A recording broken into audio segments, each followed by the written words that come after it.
IVM.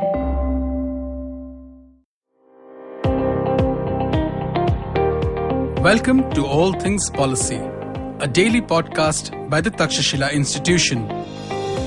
We are a bunch of policy nerds based in Bengaluru, and we like bringing fresh perspectives to Indian affairs and Indian perspectives to global affairs. So grab a cup of coffee, sit back, and join us for today's chat. Hello and welcome to All Things Policy. As you probably know by now, we've recently published a new edited volume based on our flagship New World Order project. It's called India's Marathon Reshaping the Post-Pandemic World Order, and it aims to understand how our world order is changing and what India needs to do about it. We've brought together original chapters by a host of leading public intellectuals, experts, and practitioners to create a comprehensive vision of the future centered on India and for India watchers across the world. You'll find a link to the ebook in the episode description. Today, we're talking to Kunal Singh, who is one of our authors. He's a Ph.D. candidate at MIT. And Kunal's chapter is a really interesting take on the much-discussed question of strategic autonomy and whether it's really been working for India and whether India's interests might better be served in the changing world order by aligning with another country, specifically the US. Thank you so much for joining us today, Kunal. Thanks a lot for having me, Anirudh. So let's get straight to business, Kunal. This idea of strategic autonomy, non-alignment, these are things that Indian diplomats very often put about, and there's this almost normative value that's attached to it, almost as if a strategic autonomy just by itself is a goal worth having in India's foreign policy. But what really are your thoughts on the matter? Do you think that strategic autonomy is something that's worth aiming for? What are the objectives of strategic autonomy, and what really does strategic autonomy mean to you? Yeah, so that's a very interesting question. What does actually strategic autonomy mean? And when India says that we aim for strategic autonomy in our foreign policy, what do they actually mean? So it's like when India got independent in 1947, this could have been understood, right? Because it was a newly post-colonial state. It was afraid of further interference in its internal matters. It wanted maximum freedom. So it had just tasted freedom and it wanted maximum freedom in its foreign policy. So the memory of World War was new, in which the Indian army was dragged into world wars by the British Empire in wars in which the Indian political leadership of that time was not very much interested in, at least to begin with.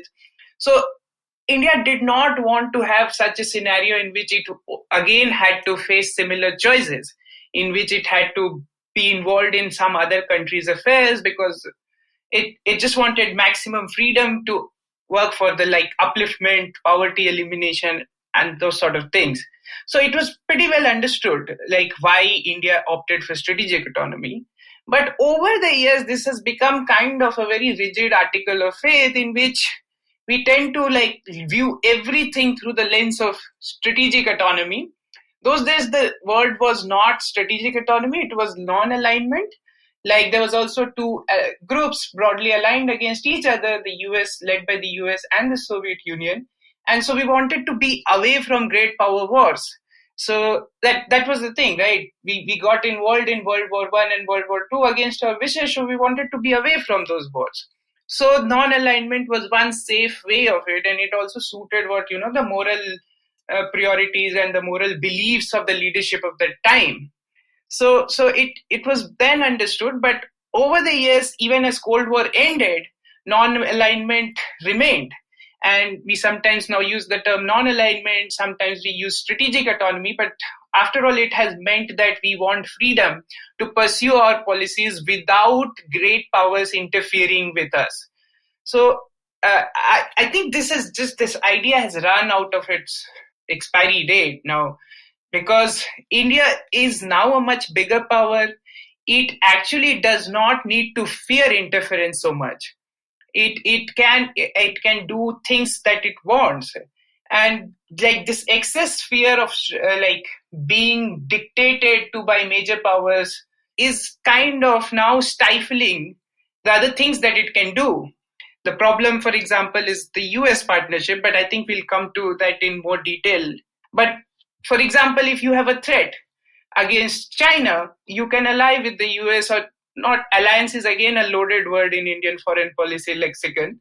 So you can actually partner with the US to deal with that threat. And to be fair, Indian foreign policy establishment has shown some of this flexibility in the past. When 1971 war, Pakistan, China, and the US got on one side, India showed them some flexibility and actually signed a pretty unbelievable kind of an agreement with Soviet Union, which was just sort of a military alliance for that moment. So when the need comes, India does do that, but probably it does it pretty late. Those are some really fascinating points. Very often India's policy of non-alignment is not situated in the context of its own experiences during the First and Second World Wars and what the political leadership learned from that. So thank you for bringing that up, Kunal. But there's a few other things that you mentioned which I think are worth getting into. And the first is that India, as you said, almost had a de facto military alliance with the Soviet Union when it saw that its interests were threatened by other emerging alignments in the global space. And I think there's some very, very interesting parallels to today where India once again faces some pretty challenging security issues, especially along its northern border, particularly the threat that has been posed by China. Now, in my personal experience, right? So I studied the Doklam crisis that happened in 2017. It seemed to me that the Indian leadership is far more interested in kind of just or far more willing to just back down when China does something than really invest in the capacities and the posture that's required to deter China. So, what are your opinions on China as a threat to Indian interests? Do you see China emerging as a major competitor and a challenger to India's interests, not just as a country, but also within its neighborhood? Yeah, so I think this is sort of the biggest question facing the Indian foreign policy establishment today. So a lot of things are going on here, so when in 1971 India signed an agreement with the Soviet Union, that was supposed to be more palatable than signing a similar agreement with a Western power, because Western powers are supposed to be imperialist. And China and Russia are not that imperialist. So this is somehow a belief. And it needs to be challenged. It is China which is sitting on our territory right now. So in Ladakh. So, but anyhow, that thing that you cannot do certain things with the Western powers, because also the US was closely was seen as close cousin of the UK, and UK was our colonizing power. So that mindset actually traveled a great deal and for a long time with us. Yeah. And about China, about the threat of China, I don't know how serious the Indian leadership is about dealing with the China threat. I do talk to many diplomats and they say that they are very serious. But when I ask, what have you guys been able to do for the last few years, for example, what are the concrete steps you have taken in order to deal with that threat coming from China? And these are private conversations, so I'm not naming people, but then they keep saying, yeah, we have fallen short of the steps that we need to take, but we are entirely aware that China is a threat. And this doesn't go here or there. If you are aware that China is a threat and you are falling short of the steps that you need to take repeatedly, then I don't understand what kind of a policy is that. I think, for example, in the current administration, the Narendra Modi's policy was that if I keep engaging China, if I keep talking to Xi Jinping, if I keep them involved in a dialogue consistently, how can this go wrong? There was some belief of your personal diplomacy playing the card. After all, what you need is a balance of power. China is much stronger than you today. India wanted to take the shortcut. It did not invest in its military capabilities. Its economic growth has cratered at the moment. But it still wanted to deal with China on an equal footing. So what to do? You just do diplomacy, because diplomacy is supposed to be the solution to every problem. If you ask a diplomat, that is what he will tell you. So Narendra Modi decided to do these informal summits in which Xi Jinping and Narendra Modi will sit down by the poolside in a garden, walking on a trail and discussing fascinating issues of the world. But it just turns out that Xi Jinping can do the talking when required, and he can also send the PLA to the border when required.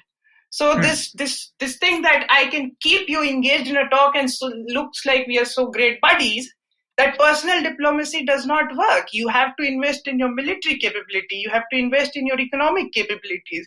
And that is where India has repeatedly fallen short.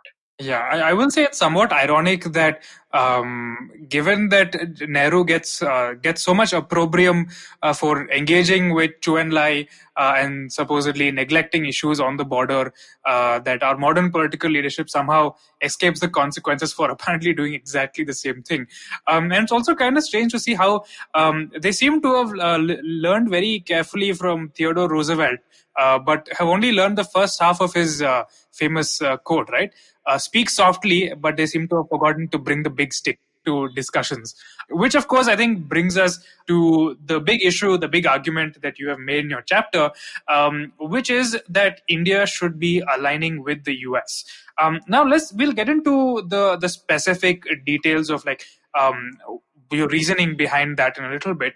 But first, given that the US presidential elections have happened, and given that you wrote your chapter a while before the presidential elections and before India's marathon was finally published, have your views on the utility and the willingness of the US to align with India against China, have they changed at all?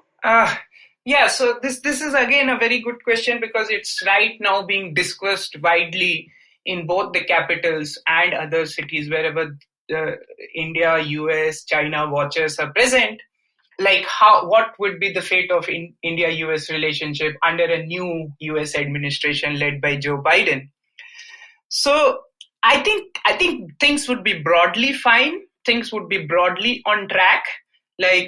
Just now, like a few hours ago, I saw that Narendra Modi actually had a phone conversation with Joe Biden, and it was just interesting to see the order in which things are mentioned. You know, the climate change is mentioned before the Indo-Pacific cooperation. So India and US will continue to be partners, irrespective of whether the agenda of talk is climate change or whether it is Indo-Pacific cooperation. Because in both, India and US are required. India and the US are two big global house gas emitters. India and the US are sort of the powers which are bookending the two ends of, the Indo-Pacific. But I do expect a slow start on China with Joe Biden administration. And one thing that I'm often reminded of, and I remind others as well, is what Arun Shourie said. Arun Shourie once said that every Indian prime minister enters the office with two mistaken beliefs. One, that he can change and improve the PSUs, the public sector units which haven't performed so far will now start performing under his leadership. And the second, that prime minister will finally improve the relations with Pakistan. So these two mistaken beliefs take time to correct themselves. And so I think even US presidents enter the office with similar mistaken beliefs. One of them is that they can actually work out an arrangement with China.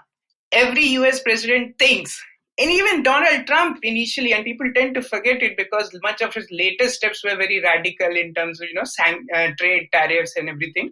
But initially, Trump also tried his grand bargain with China. Obama tried it as well. So these presidents now tend to think that what previous presidents could not do, I can do it.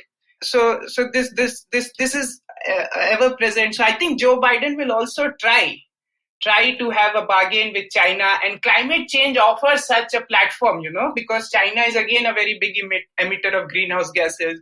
So US and China can come together to fight climate change. It will set for good optics, good rhetoric, like how the two big powers of the day have come together to fight the biggest challenge that is facing humanity, which is climate change. It's also very convenient, right? Because climate change is something Joe Biden will remain president for 4 years. climate change, the impact of climate change will be for us to see in 40 years. So there's no accountability. So, so it's a very convenient thing for leaders to focus on climate change, because then you basically escape accountability for anything that you do. So but I have strong views on whether foreign policy goals should be about climate change, but that set that aside. So I expect a slow start on China. But later, as you know, neglecting great power competition is not something that great powers can afford to do for a long period of time. So the reality will come to bite, and then Joe Biden or any administration will have to again focus on China once again. So I expect a slow start, but it will gradually come back to where it was under the Trump administration. Yeah, that sounds like a fair assessment. Aditya, you had something? Yeah, Kunal, what you just said about the United States going slow on China, at least for a while, is exactly the sort of thing that Indian diplomats in private conversations will point to and say, the US is itself undecided about China, and we need to hedge our bets. From our own private conversations that we've had with diplomats, I think we get a very similar sense that what they would call multi-alignment or alignment on specific issues with different countries is the preferred option for India, because that would maximize its leverage. Now, this is also, of course, based on their threat assessment of China. So it would seem that not everybody is necessarily convinced that China is that relations with China are bound to get worse or are not likely to improve further. Now, that's either wishful thinking or extremely wise. I mean, I don't know which one it is until, events play out. But I think that basically perhaps my argument would be that there is a hesitance to go and align overtly with the United States, precisely because it is not a preferred option. It does reduce India's own leverage, right? So because the United States is this country with big global interests, United States has imposed sanctions on Iran, which are completely against India's own interests. So India does not want to get drawn into those quarrels and would like to maximize its own flexibility. Do you get the sense that India's diplomats are perhaps hesitant to go down the direction of an overt alignment with the United States, precisely because it does hinder India in other respects and is not the preferred option? Yeah, so I think that's a good point.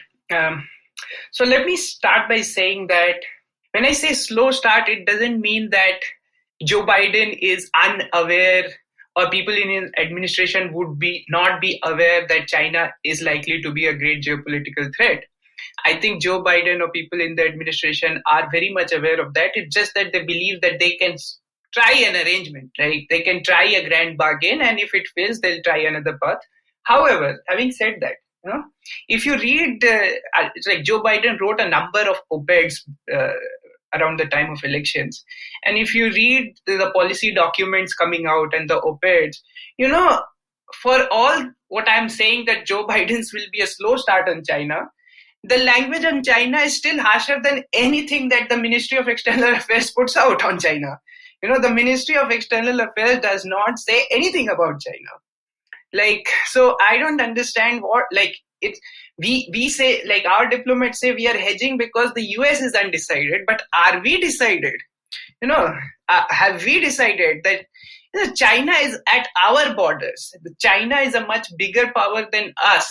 China is a much bigger threat to us. For the moment, the US can afford to be complicit. US is a distant power. US has a much bigger army. What is the biggest concern of the US? The US biggest concern is how it will save Taiwan. It's not that how it will save itself. For India, the biggest concern is how it will save Ladakh. So, the stakes are very different. It's we in India who have to be more realistic about our threats. It's the US can afford a mistake, which we cannot. So this thing is, and let me come to this point of multi-alignment, because it gets thrown very often, and our foreign secretary also uses it here and there, and the previous foreign minister uses it here, and previous foreign secretary used to say about, I think he said first in a Raisina dialogue that we are not non-aligned, we are multi-aligned, and we are aligned with different powers on different issues. That's all fine. You can be aligned with different powers. You can do great things with the UK on climate change. You can do great things with Brazil on satellite cooperation. These are all fine. But when I'm talking about hardcore military stuff, the hardcore security threat, when the Chinese have intruded in your territory, which country do you go for satellite imagery? It's the US. If you want the latest intelligence, surveillance, reconnaissance, ISR, you go to the US. You don't go to Brazil for that. So it's all fancy to talk about multi-alignment that includes, Brazil, which includes France, which includes UK, but those are just like, nobody has stopped you with like cooperating with them on those issues, but they cannot give you stuff that the US can give you.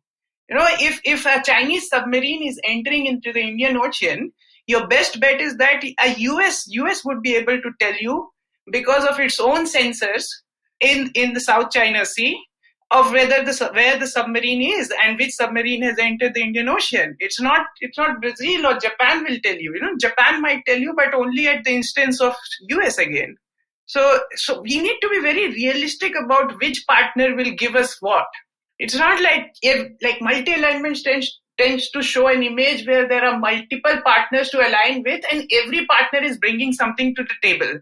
Of course, they are bringing something to the table, but if you are thinking about balancing China, then other countries are not bringing that much to the table as much the US is. So we need to frame this properly. Yeah, I suppose the argument that the diplomats would make is, India's foreign policy is not just restricted to balancing China. There are so many other concerns that they have. How do you address the concern that Indian diplomats do cite of that aligning with the US reduces India's options or its flexibility in other respects? It forces it to align its foreign policy in some way with the United States. I don't understand this. In which way, India has grown much closer to the US in last few years, at least not just last few years, let's say last 10, 20 years have been pretty good for the India-US relationship, right? What has India done to appease the US? It buys new weapons from the American defense industry, so that's granted. Okay, that must be bringing some jobs to the US. It must be paying the bills of some defense company employees in the US.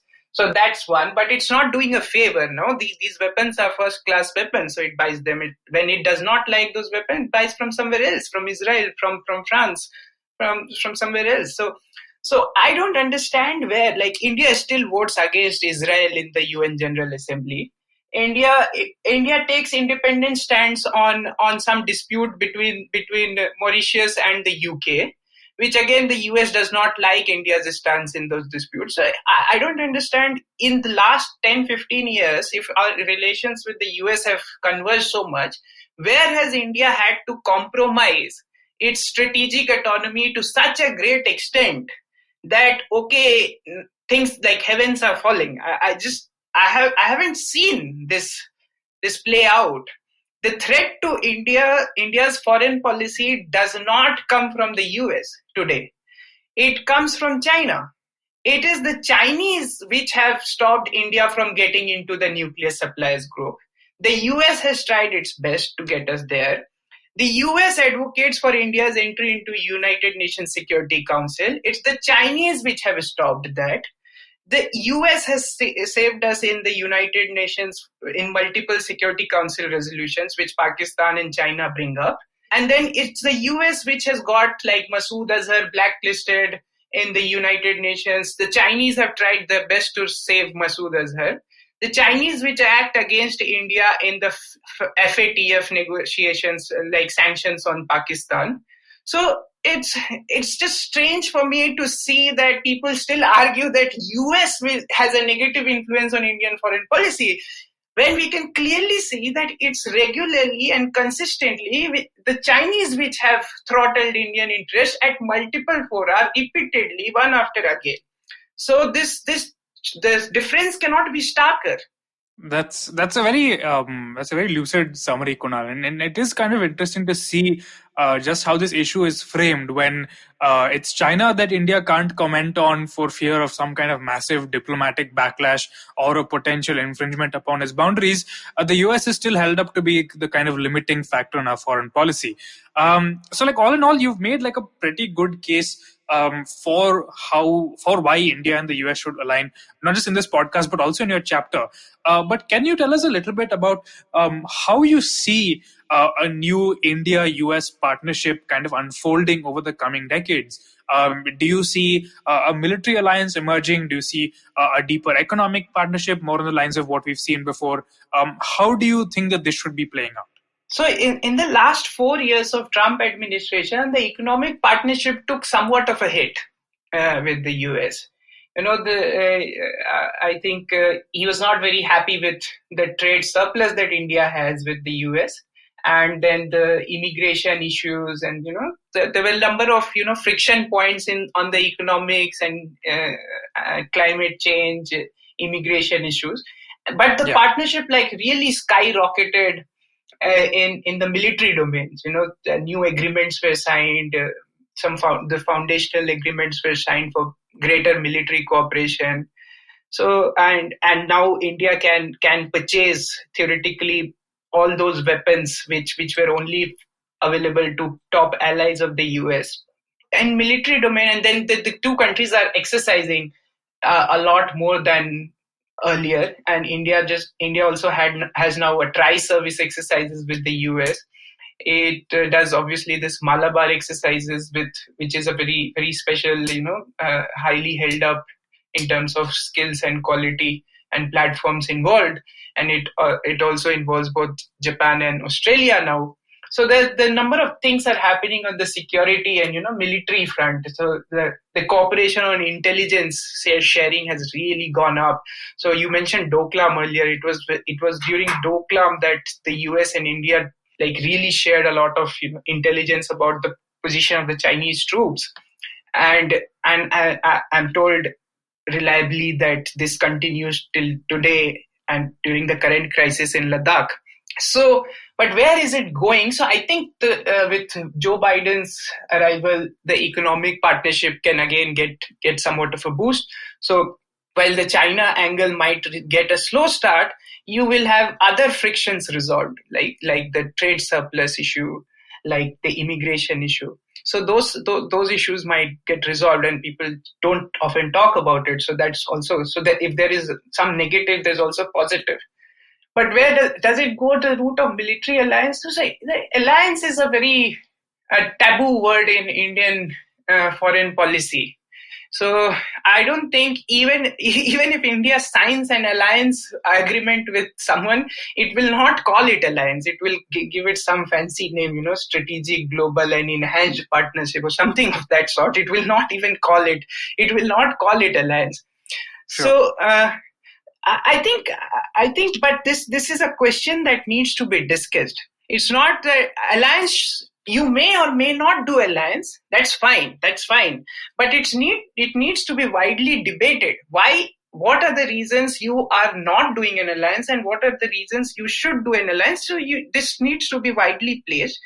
It cannot just remain a taboo word. It cannot be it's not that alliance is something we don't do. Okay, I get that. You don't do it. But for what reasons? What are you suffering as a result of doing alliance versus what are you suffering as a result of not doing the alliance? I don't think a proper debate even happens on these points in Indian foreign policy because it is such a no-go area. And the analysts, scholars, the journalists, nobody even writes about it because it's just understood that India will not ally. It's just understood. I don't understand why this topic is so touchy. Maybe India will not align, but why don't you bring it up? Why don't we debate it? Why don't we discuss the merits of the issue? I agree. So some really fantastic points there, Kunal. I think there's a lot of food for thought in this discussion and in your chapter. Once again, to all of our listeners, if you haven't already, I highly suggest you pick up India's Marathon. You'll find a link in the description. Kunal's is the very first chapter because we thought that his arguments about Indo-US alignment and about approaching our foreign policy with a clear kind of view of what we need from partnerships and what kind of security situation we're going to be facing in the coming decades was just so important for everyone to read. On that note, thank you so much, Kunal, for joining us. Yeah, thanks a lot for having me. It was really fun to talk to you. It was our pleasure. And thank you all for listening to All Things Policy. If you liked our show, don't forget to check out other interesting podcasts on the IVM network. You can tune into them on the IVM Podcast app, ivmpodcast.com, or wherever you listen to your podcasts. You can also follow IVM on social media. The handle is @IVM Podcasts on Twitter, Facebook, and Instagram. And hey, if you'd like to dive into Takshashila's research on technology, strategy, and economic affairs, check us out at our Twitter handle @TakshashilaINST or our website takshashila.org.in. I hope you enjoyed that show. If you aren't following us on social media, please do. We're IVM Podcasts on Twitter, Facebook, and Instagram.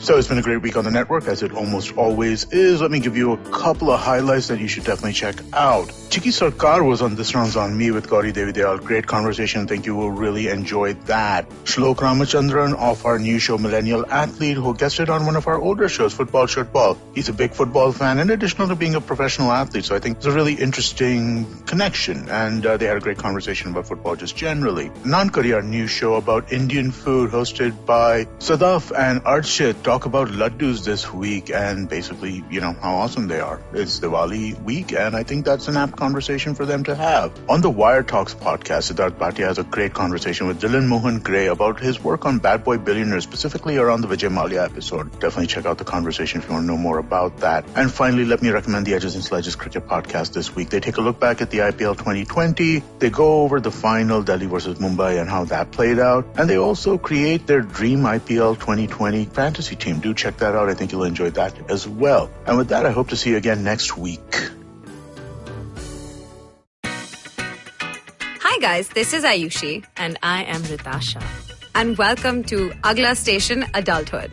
It's a fun podcast we've got going on, and we'd love for you to tune in and enjoy with us. Join us as we stop at various stations and discuss different topics that seem to be bothering us, and hopefully Dating, you as well. relationships, beauty, just being an adult, lots of different things. We don't have a great grip on it, but we've done okay so far. Catch Agla Station Adulthood every Thursday on the IVM app, the IVM website, or wherever else you get your podcasts.